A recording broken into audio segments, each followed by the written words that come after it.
All right, ladies and gentlemen, let's get back to our agenda. You all would be happy to know that we have an amazing panel discussion lined up on transforming procurement's potential, shifting from cost centers to strategic value generator. And to do this, we have with us our moderator, Mr. Sunit, Chief Procurement Officer, BirlaNu. Everyone, let me tell you that Mr. Sunit, with over 2 decades of cross-sector experience, he has previously worked at large-scale organizations such as Lafarge India, North America, and Tata Steel. He has consistently driven procurement transformation by aligning strategies such as backward integration, TCO, and LCC sourcing with operational excellence to achieve long-term strategic goals. Everyone, please welcome our moderator, Mr. Sunit, on the stage with a very, very big round of applause.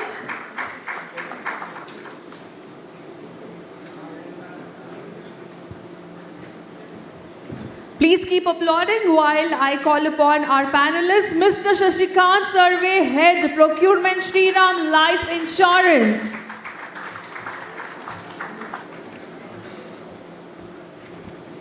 Mr. Deepak Khurana, VP, Procurement and SEM, Suven Pharmaceuticals.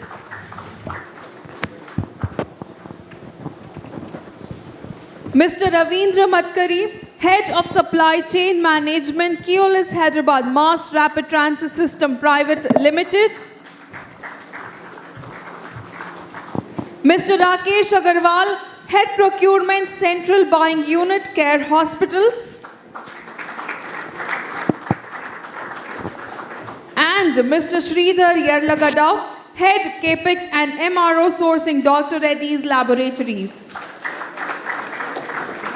Everyone, please give a big round of applause for the moderator and panelists present on the stage.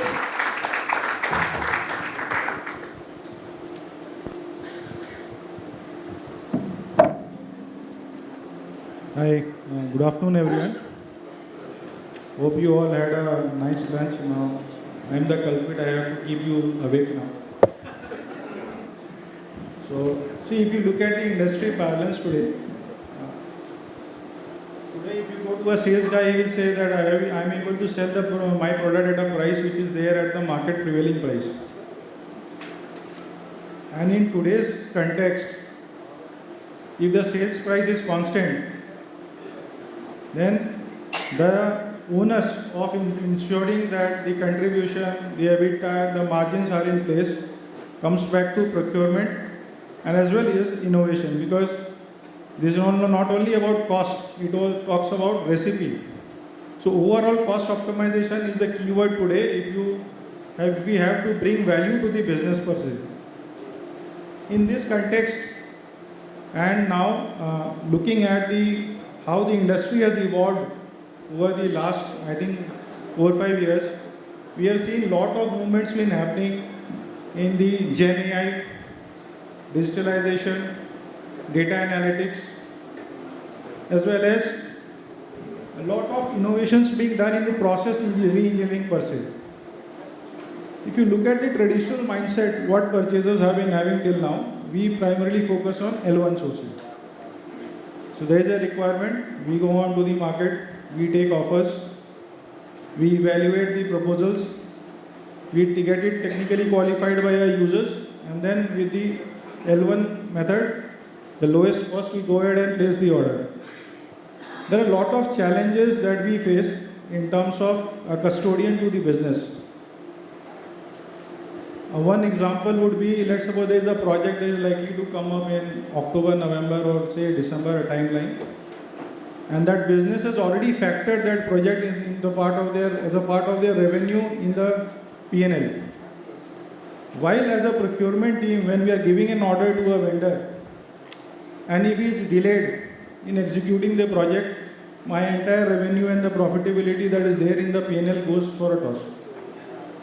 Therefore, it's very important that as an important business stakeholders, we are able to understand this importance and we need to work on it to ensure that we keep on adding value to the business. Taking this theme ahead, I would like to pose the first question, which is, what does it really mean for the procurement team to move from a cost center mindset to a value generator mindset? And I would like to ask Ravindra to throw some light on this. Thank you. Good afternoon, everyone. Good afternoon, co-panelists. This is the question. The procurement activity, this in the question, it's a word is the potential.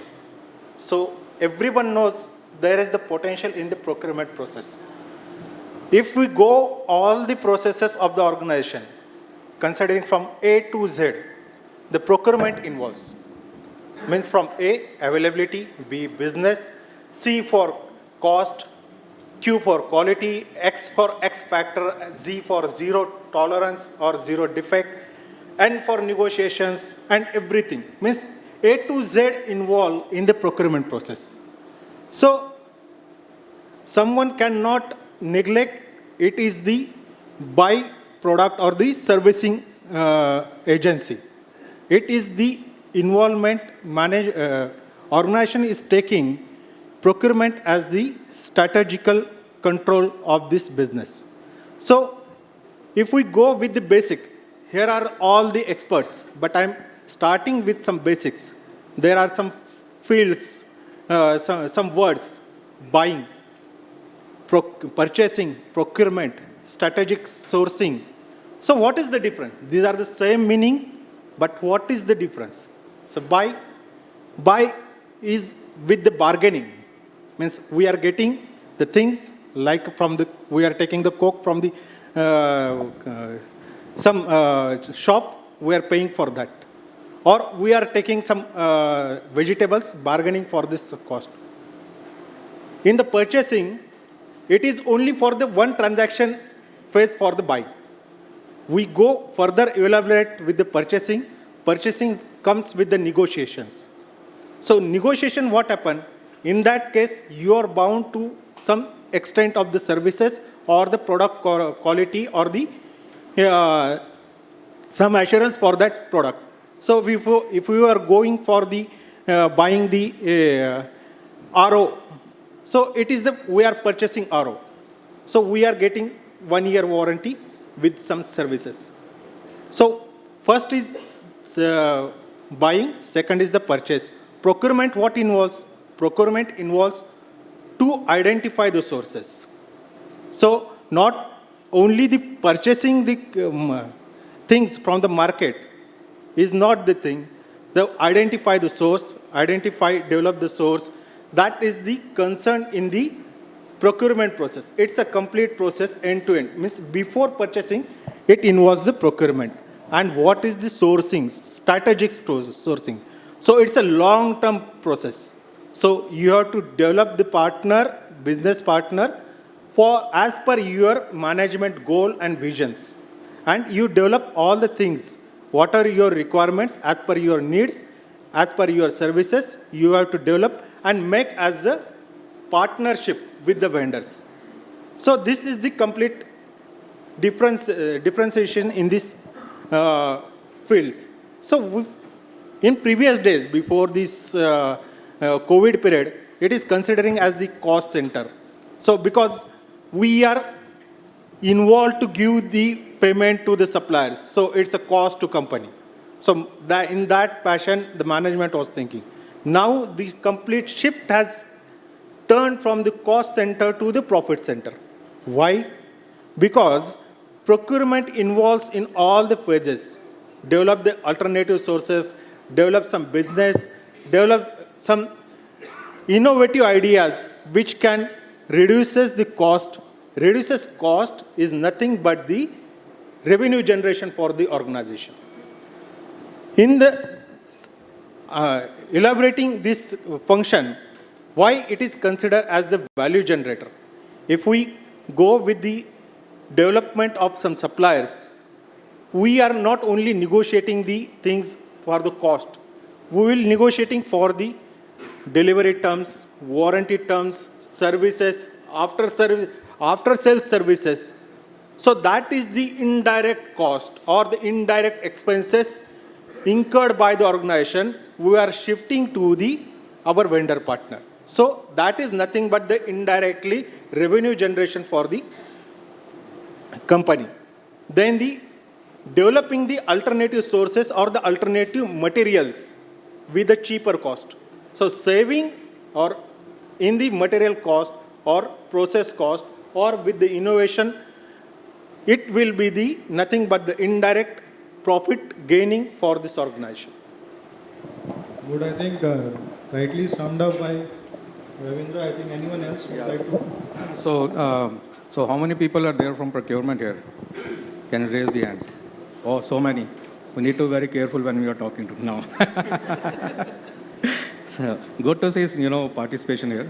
So what Ravindra is talking about the total cost of ownership. Procurement is not about, one-time transaction. It is about understanding how that product or service is going to, cost me in long run.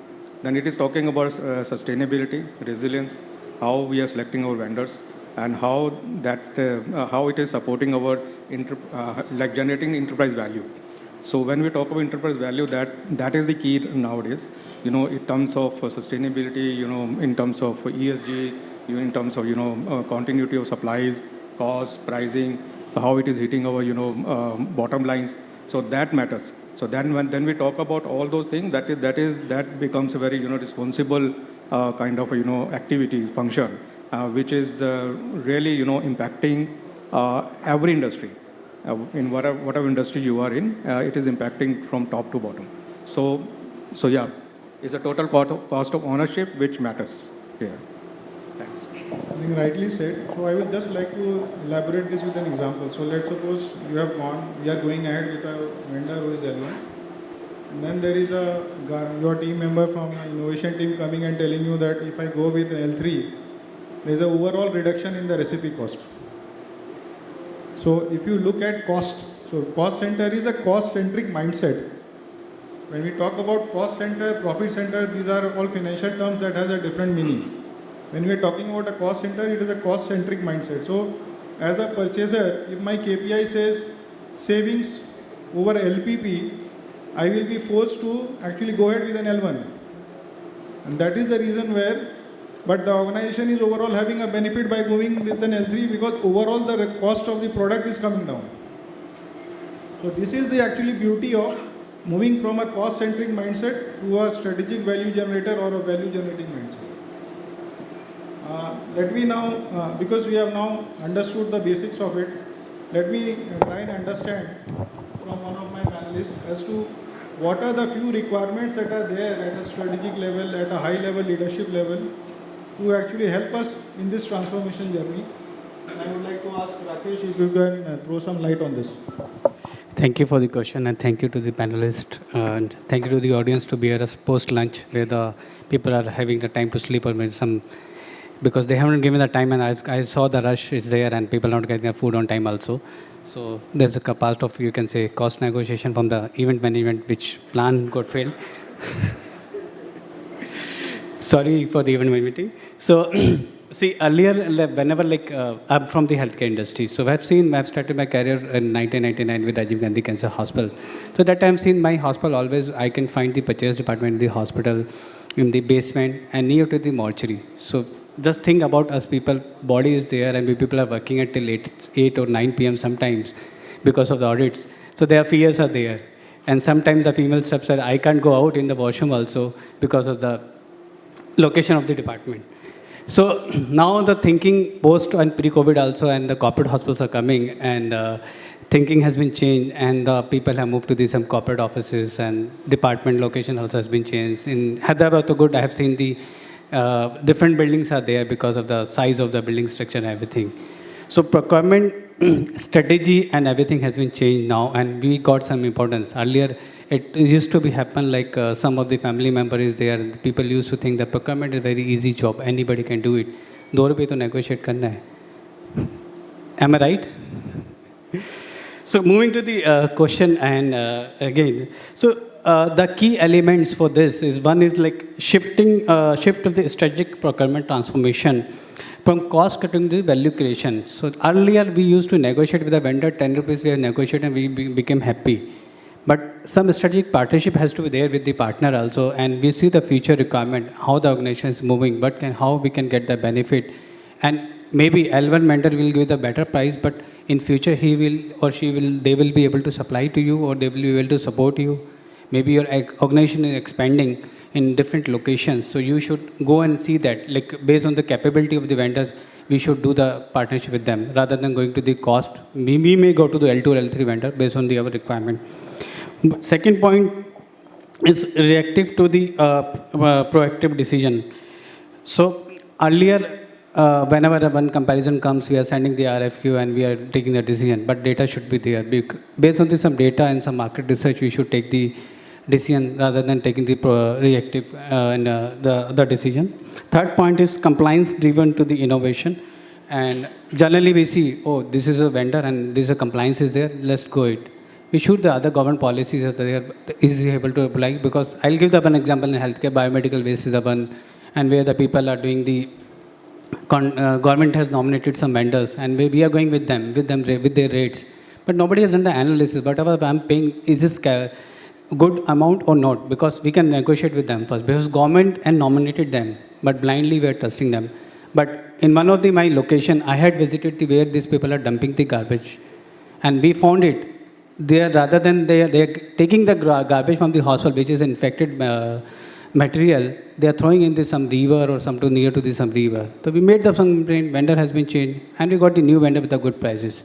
So not only blindly, whatever the government policy is coming, like Bhubaneswar is a place, so where there is a policy from the government, like plasma can be sold to the XYZ company only. One company they have nominated. So I've written a mail to them, and then we got the 3-4 more vendors, because that's a monopoly was of the vendor. We are facing the issue with those vendors. We're not getting the good rates as per the policy of the government, and they used to come in 2 or 3 times in a month. So this kind of like policies or strategy we should apply. And cross-functional collaboration is the one, another you can say important value of creation of this sustainable. Fourth is risk avoidance and risk preparedness. Fifth is operational efficiency to the customer centrality reframe. So when we are going like, we think like whatever we are going to negotiate, we are going to procure. So I treat all the internal departments, users is my customer. So we think about that, what we are doing, but we are going to do it. The customer should be also, they should be, the product, but we are going to negotiate, service we are, but we are going to, should be supportive to them. So that's what these points I can add in that. If anybody wants to like to add something, so we can add. Thanks, Rakesh. Anyone also would like to take this? Okay, so I think a couple of points which actually are important when we talk about a mindset change at the executive or a senior level. One is, we have been talking in business that we should be customer first, customer focused. When at a purchase level, procurement level, when we talk about the business, it should be business first. So whatever decisions we are taking, it has to be from the business perspective. And therefore, a couple of things that as a business leader we should do when one of our team members is working on a proposal is to think about the total cost of ownership of doing an initiative. What is the impact on the business for it? Whether the impact is positive or a negative one, rather than looking at our own functional KPIs. So moving from say today's cost saving KPI to a TCO KPI, total cost of ownership, or a cost avoidance, would actually help us in moving this direction. Second is, at the operational front, we can have a CFT team, cross-functional team of multiple domains, say finance, operations, manufacturing, or R&D, and they should together take a call, and along with the process and the prices that are there in the market, as to overall which is actually beneficial for the business. Moving on from here, I think we all have seen in different forums that we are talking about a lot of Gen AI and data analytics. I would like to take this question to Sreedhar and ask him, in today's industrial parlance, what are the tools that we see are available or which can be used, which will help us in this transformational journey? Yeah, thanks Sunit on that, and good afternoon. So I think majority of the people here are around the procurement. There are many tools in terms of the AI or in terms of the automation, if it is in the market. But selection of the right tool really matters, how we shape our procurement function. You name it as an AI tool or any sort of data analytics, maybe some sort of automation. So really we need to select which really apps to our current business. So it should have an end impact on our total business. Maybe just I will share a couple of my experiences in the past organizations where I went through a lot of digital transformations in the procurement organization. Unlike, over a decade, it's normal, traditional procurement what we do, okay? So we don't do much of a tail spend management for each and every respect of the value. We do the negotiations. It's more related to a transaction point of view, okay? Slowly, once we started going into the transformation phase, we thought especially attacked on the tail spend management, okay? So basically, tail spend management, everyone knows it's a C-class related items, and there is a lot of potential where we don't add much value into that. So if that tail spend is automated, then obviously the buyer time will be free so that he can focus on more strategic initiatives on the high value items. There we can unlock the potential. That is one area. Maybe mostly the auto PO, there are a lot of tools are coming up in terms of the digitization or the simplification process. Auto PO is one which we have rolled out in the past organizations, which really helped a lot. And the most important is we need to see the end-to-end process, and wherever the manual efforts are there, we need to decide, how we are going to eliminate that or maybe simplify or automate. So this is the process what normally we used to follow. Right from the supplier onboarding to the negotiation and in some extent even the auto PO. There are a lot of scope to do the digitization because supplier onboarding, I think nowadays almost majority of the companies has made it an automated process. In past, it's normally getting a manual, requisitions, sending it to the MDM team, so on and so forth. Now it is mostly it's automated part. Coming to the SAP Ariba point of view, there are certain tools which are good. Even there are certain AI analytics is also there, generative AI, where we can even draft the RFPs. So that, the buyers can save some time. They can prepare the templates in advance, depending upon their requirement, they can customize. So that the RFP time can also be saved. So that they can more focus in terms of, discussing with the users, getting some sort of value, unlock. Last, another one more digitization, what we can do is anyway, it's an invoicing processing. There are a lot of chat box came into place, three-way matching and all, everything is getting automated. So finally, what I can say that the automation is really required, which is reshapes the procurement really from the cost center to the profit center. Normally earlier it was a mindset, the procurement is more of a support function. It acts as a back office cost center. Using these digital tools, not only users of the digital tools, we need to know how to implement that. The system will generate a lot of data, but at the same time, we also need to be very, very, experienced in how to utilizing that in our day-to-day work, so that the procurement can be one of the strategic pillar of the organization. Okay, thanks. Thanks. Anyone else from the panel who Yeah. would like to take this? So just wanted to add on a few things on when we talk about digitization and technological advancements. So here we should not we should always remember that when we are going digitizing the things or we are eliminating some of the processes from the system, it becomes imperative for every buyer at a junior level to understand that to upskill themselves. So that is very, very important, because going forward, I don't see that people will be making purchase orders. People maybe are getting releasing the RFQs and making the manual comparisons and all. Those all can be automated. That is very much feasible. So having said that, it is very important for nowadays what is happening. If we look at the current scenario. We hire very junior people, junior people in procurement as a buyers, junior buyers. I think those will not be required, okay, going forward.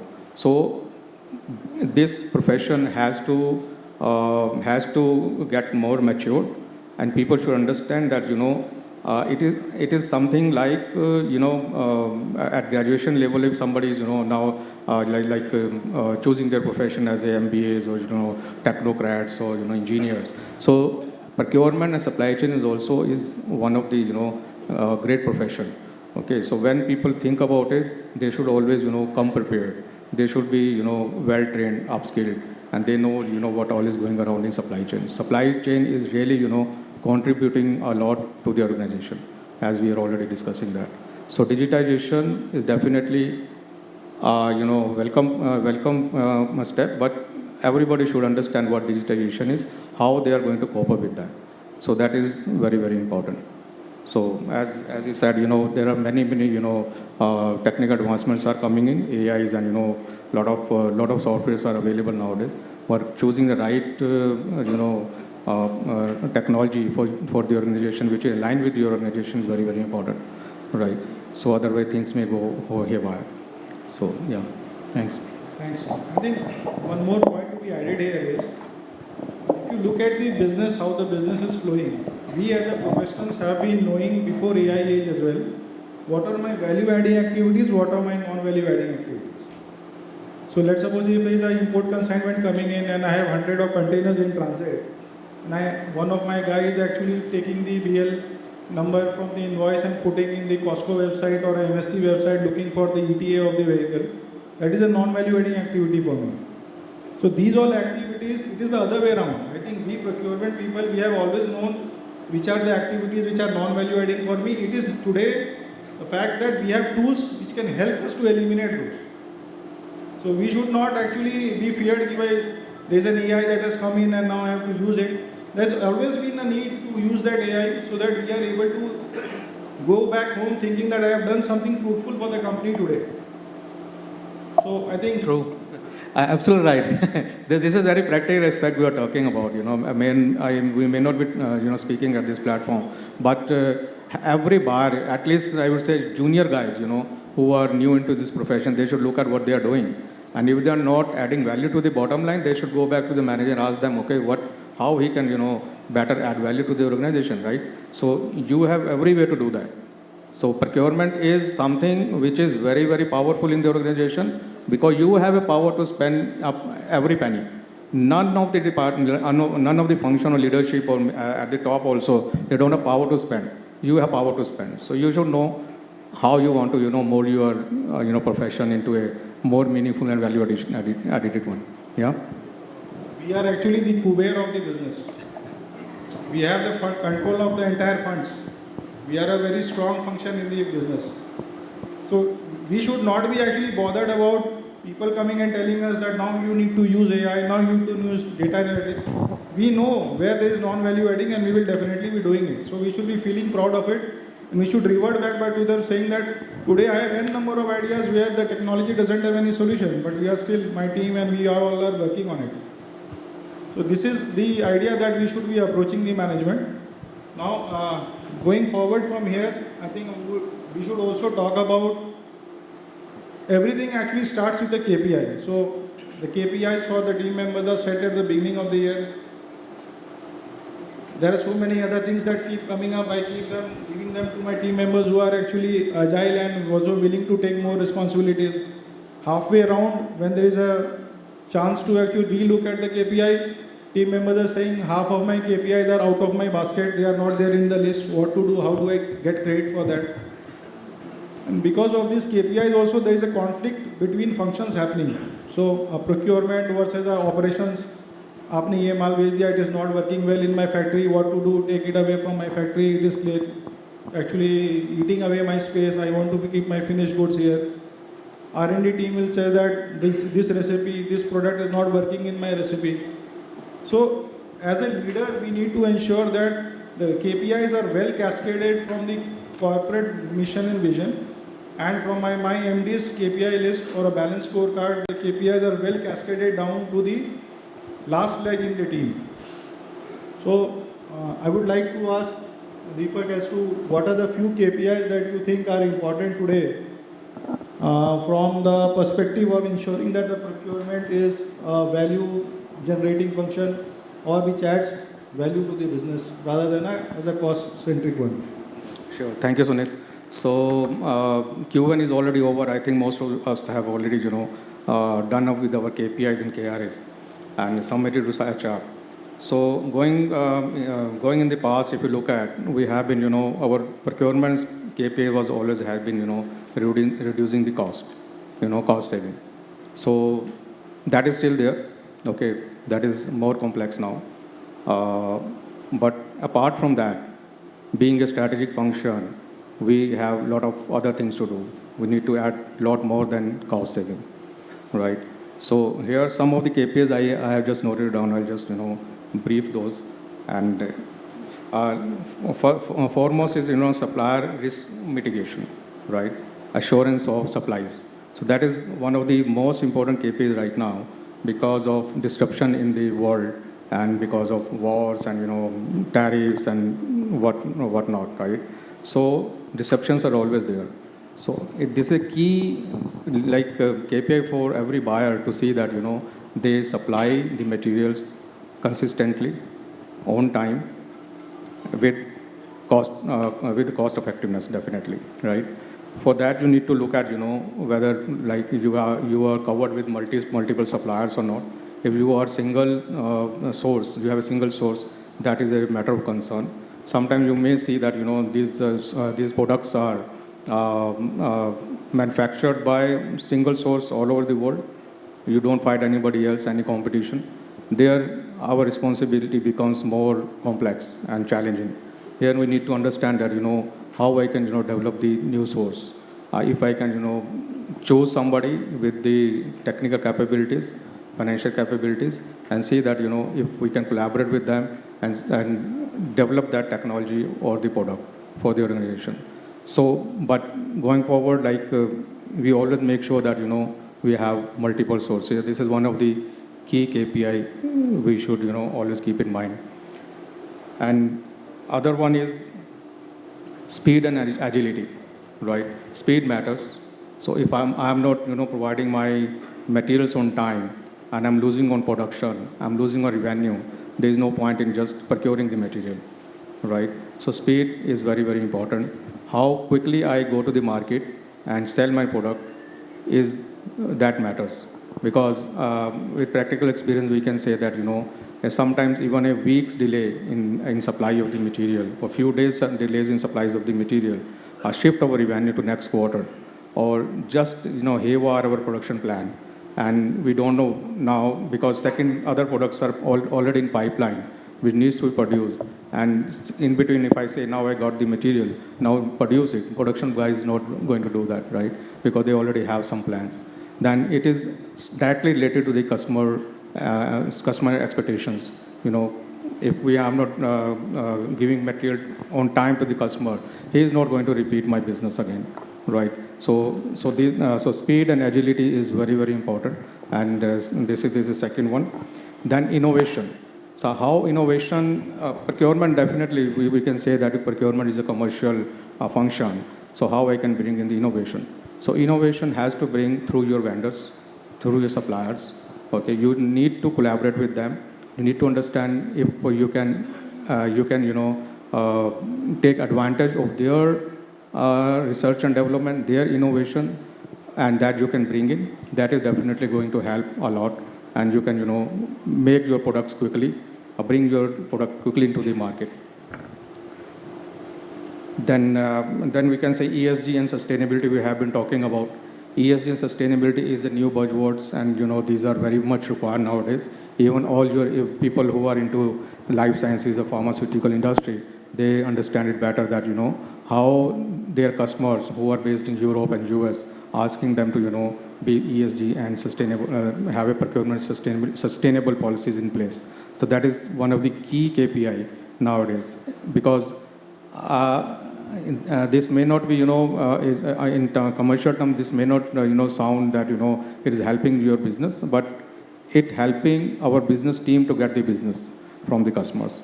Okay, that is a key criteria. And when they are, our customers are in pharmaceutical industry, in regulatory compliance, when they are, sending us the RFQ, these are some of the key audit points where, customer selection, vendor selection process, that they ESG and procurement policies has to be there. And you need to be complying with that. Then we have been talking about digital maturity. So what we have done in our department or in our function to digitize these things or accelerating the processes. So that is also one of the key things which is going to come, and we may bring in some kind of processes like e-auctions kind of things. Okay, if we bring that gives you a lot of value addition. So transparent process which is fully compliant and that adds value. So anything like that, if you are bringing in, you can always go back and suggest your leadership that this is what you should have. I think every leadership would never say no to any such kind of initiatives. So digital compliance is very, very added value. Then supplier collaboration, we have been talking about it a lot. So how you're collaborating with your suppliers. So are you coming up with some kind of joint venture? So you are coming up with some kind of understanding for sustainable supplies, or getting into some kind of supply agreements or so, and how you are building up your costings, how transparent you are with them when you are talking about the clean cost sheets. So those kind of relationships, supplier relationships are very, very important. If you are doing this with your key suppliers, key material suppliers, that is very going to be very impactful. So because suppliers are the only people who are going to save you when you need them the most. Then business value impact. So we have been talking about PL and saving. We do that, but besides PL and saving, we need to see if we are able to add any value to the enterprise value. Are we doing some kind of cost avoidances? So I know every buyer is negotiating. Whenever you are buying anything, you are negotiating. For how many of you are recording the negotiations? So I think none of them. Okay, you negotiate something because this is not adding value to the PL, you are not recording it. Every time when you are buying something, we should make a habit of recording your negotiations, whatever you have done. So this is called cost avoidance. That may not be adding value to the PL, but this is very, very important. If you are not negotiating, what you are doing, you are adding that cost to the product, and it is expensive, right? Yes, you are not competitive in the market. So these are some of those KPIs which we should keep in mind and see to it that beside that also you can add a lot of other things if you feel, right? But that should be greatly associated with your procurement function. Even cross functions also, you can see some of the things where you can collaborate and give some validation to the other function. So that also can be done. Thanks. Thanks, Deepak. I think a couple of points that I would like to add here. So if you look at life of a purchaser, he gets multiple offers. A purchaser would get happy if the L1 price is say 30% lower than L2. But then does an idea come in his mind, why is the L2 30% higher? So if you look at the industry parlance today, we need to go one step back.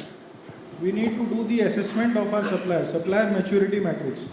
So if today there is a supplier who is willing to make investment to bring in more efficiencies in processes, he would be the one who would be actually always beneficial to you in the longer run. So these are the changes that we need to a supplier maturity matrix or a maturity score, which should be transparently shared across that vertical. If I talk about my team members, I think this year we have been able to eliminate the zero audit observation from the KPI list itself. It is a mandatory requirement. I don't want to have it in a KPI. So KPI should be impact for that category on a P&L. So today we talk about a cost versus budget. Budget is fixed, but then the cost. So let's suppose if the index goes down, automatically the price of the RM will go down. But the other guy where the index is going up, he is working more harder with a 4x amount of effort, but able to not bring in value below the budget, but still he needs to be recognized. So the parameter that we need to judge now is on the P&L impact. So quarterly results of your competitors versus their revenue. So if you look at the quarterly results, there is a percentage of COGS cost, material cost, manpower cost. That is one of the important yardstick to be measured today, so that you are able to also bring in transparency on your team members. So this is a challenge that we have been facing, and slowly KPI is a parameter that we also need to work on to be relevant in the market space and also to be relevant within your team members.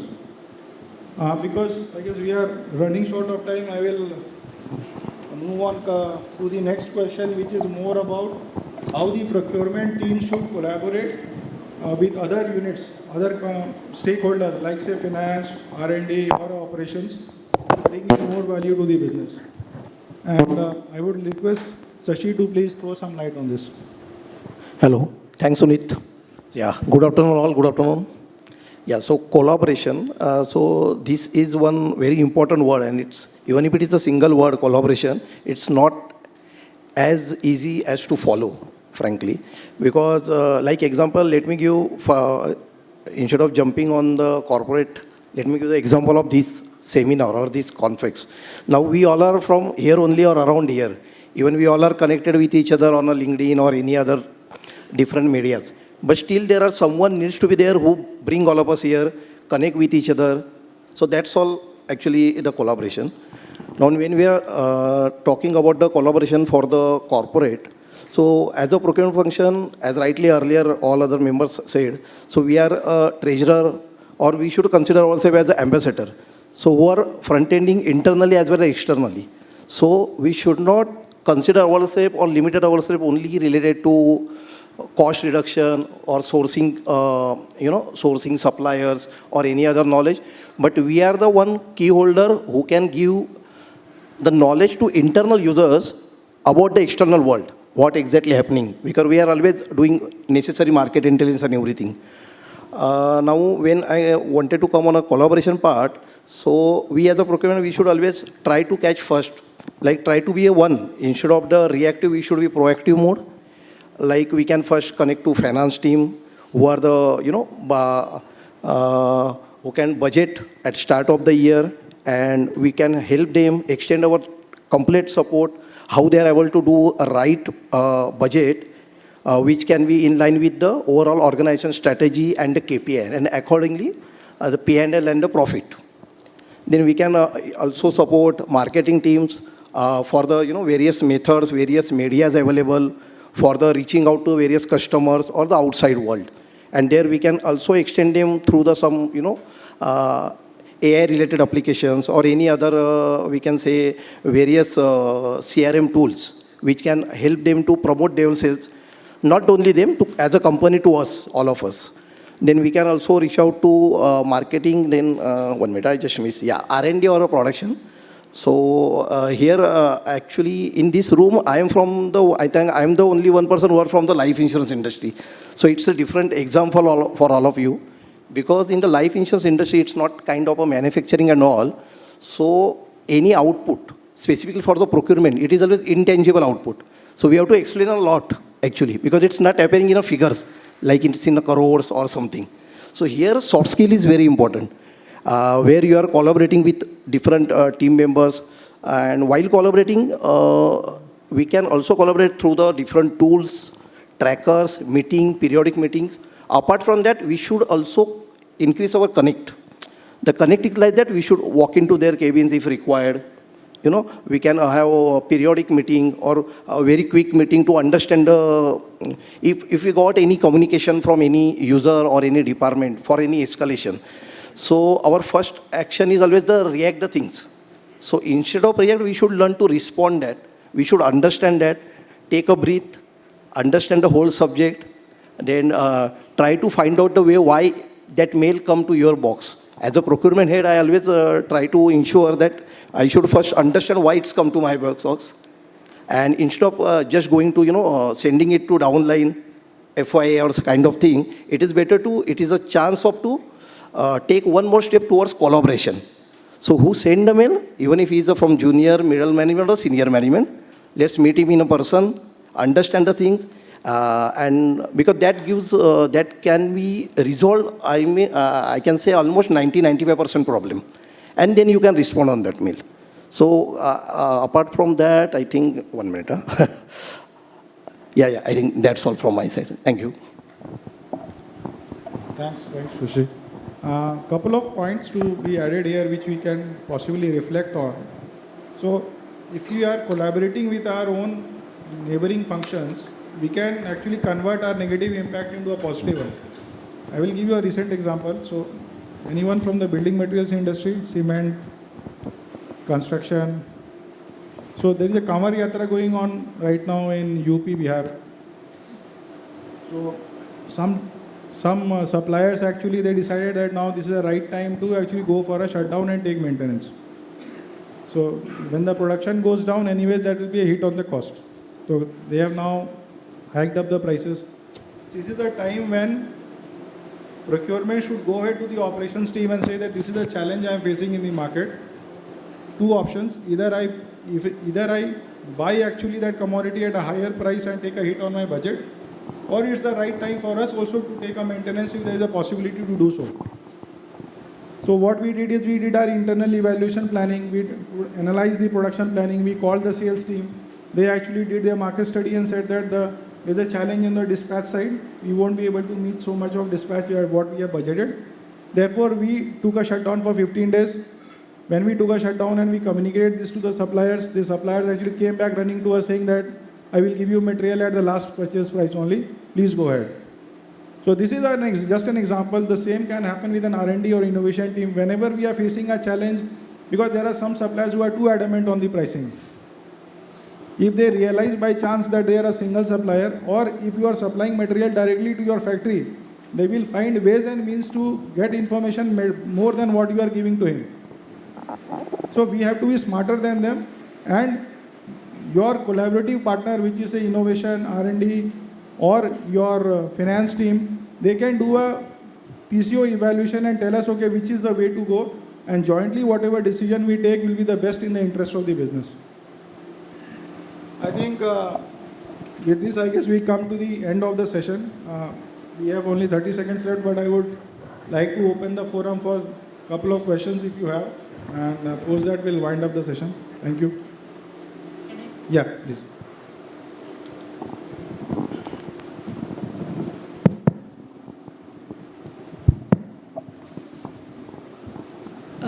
Good afternoon, everyone.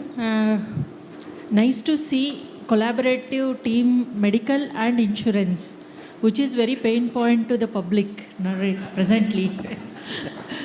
I feel not only me, most of the people accept here. Really, medical is a nightmare for a common man. When you are negotiating and value adding and taking so many strategic initiatives, why we are getting so much pain in paying to hospitals, so-called corporate hospitals mainly? That's what my question.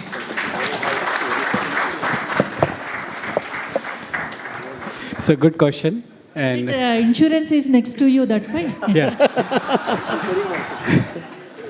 So coming to your question, insurance cost also has increased in last 3 years. You have seen post-COVID because of the cost of the products. So earlier when I was I remember when I was 7-8 years old, I used to hold my mom's hand and I used to visit the dispensary or some government hospitals. Now we all want luxury. We don't have time. We don't want to spend the time for the waiting and everything. So everything comes with the cost, ma'am, first. Now, coming to the second part, now we are looking with doctor specialization. Now, earlier one physician was there, he used to treat for all the treatments. Remember, go back to for 30 years back and 25 years back, we'll understand the history. So there is a cost with now, and earlier dispensaries there, washroom is not clean, everything, we are fine with that. Now we want good couches, good sitting area. The patient room should be with the TV and facilities should be there. The menu of the patient, for the attendant also, not for the patient. Patient is different. I've seen the people are coming with the families, they're having the picnic in the hospital. I've seen, especially in Punjab, the people are coming with the menu, by bedsheet and everything. In lawn, they are sitting, they're having the kitty parties also sometimes. So everything comes with a cost. So whenever you're increasing the luxury and everything, the cost will increase. The cost of the treatment is still same, but the cost of the facilities has been given, this has been increased. Rakesh, just hold on. I think the only thing that I can guarantee you is that had the team not been here, the burden would have been still higher. Second thing is, I think I can assure you that my friend Shashi will give you a higher discount if you approach him, given that giving reference to his discussion. I wanted that. Hello. No, so I have one say here. I'm sorry, I'm just taking this. Actually, insurance or any medical related expenses, we should not see as expenses. It's an investment in our life. Easily, if we, just 1 minute. If you see in this room, don't take me wrong, please, guys. We are investing in 1 lakh and plus for the iPhone. But if medical or an insurance company increase their premium by some percentage, it's a pain for all people. So we should. I am not doubting the policies, really. It's really a pain, as he said, maybe luxury. In ICU, when patient himself, he can't take care of himself, he can't see himself. TV is there, AC is there, and all facilities, etc., which... Madam, can I interrupt? Yeah, please. I would say, it's a like a business model, right? So it's a business model. So what all these companies, all healthcare industries are doing, they are after, earning more margins. Okay, then they want to make it like an industry, right? So what solution can be like, when they look at, build this kind of, luxurious kind of infrastructure for rich people, they should also make something for middle class as well. That middle class is basically totally dependent on government hospitals and all. But this industrialist should also, make something which is for middle class, which is affordable. That is not happening. We are either here or we are here. In between, nobody is there. So I had 3 points in this. One is because of the insurance, the middle class people are able to go and visit the corporate hospitals, big hospitals first. Second, some policies, government intervention is also required. Now you can see so many foreign investment is coming in the India. And if you have people are aware, just now one of the Manipal group has bought the one chain from Pune. What was the cost per bed they have paid? They have made one next level to the other hospitals, 4.5 CR per bed they have paid. Normal market is 1.3 CR, 1.4 CR as a rate to buy any of the hospital chain. So this kind of investors are coming, and when they were investing the money, hospital chains are merging and the hospitals are increasing. New hospitals are also coming. The government should have some policy what the investment is coming, but cost can be increased, because after the investment, all the management people have the pressure to increase the margins. Then cost will increase. Definitely. Patient cost will increase. I guess the bigger thing is it's all about supply demand. Today we have forgotten about our lifestyle. Now we have started going back to our yoga, pranayama and all those stuff. Today, if let's suppose number of patients average going to an hospital comes down and their rooms are empty, they will be forced to reduce their prices. So everything is a business, everything is a business. So today, so if let's suppose I study in Banaras, so if there is a bull standing on the way, I cannot teach the bull how to walk on the road, I have to find my own way out. Today this has become a business. So the first thing is, let us be healthy, let us reduce the demand per se, and if the demand goes down, definitely the hospital's rate will come down. Thank you. Got my answer. I can give you a couple of sessions on yoga and pranayam if you want. So that will help you in your morning exercises every day. I have been pushing my team members to do it because a healthy team sends a vibrant energy on the office as well. Thank you. Sir, any more questions? One point, with your permission, I will got good summing up collaboration. with the 1 point. We are thinking about the cost center, profit center, but in the broader view, I am thinking as the procurement, as the nation builder. Why? Our nation policy is the Make in India. In the Make in India, procurement process making pioneer role, very potential role. And most of the, if we contribute the Make in India concept, the procurement team or purchase team is taking the 80% effort in the Make in India concept. So as a procurement team, we are not only the profit center, we are the nation builders. Good. Thank you so much for that discussion. We would now like to felicitate you all, and to do so I request Mr. Rajashyam K, Head of Procurement and Supply Chain, Apollo Telehealth, to please come upon the stage and felicitate our moderator and panelists present on the stage. Everyone, please give them a very big round of applause. Mr. Sunit, there. Please keep applauding, everyone.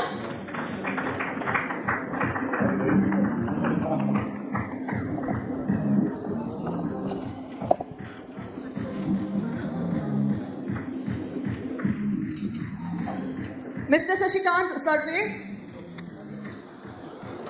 Keep applauding, ladies and gentlemen.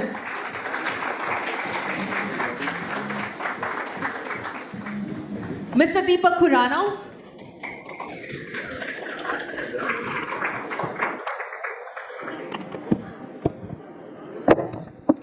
Mr. Ravindra Mathkari.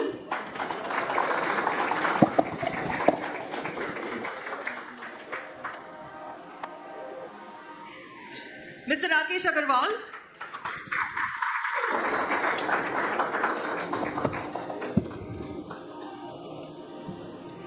And Mr. Sreedhar, Yarlagadda.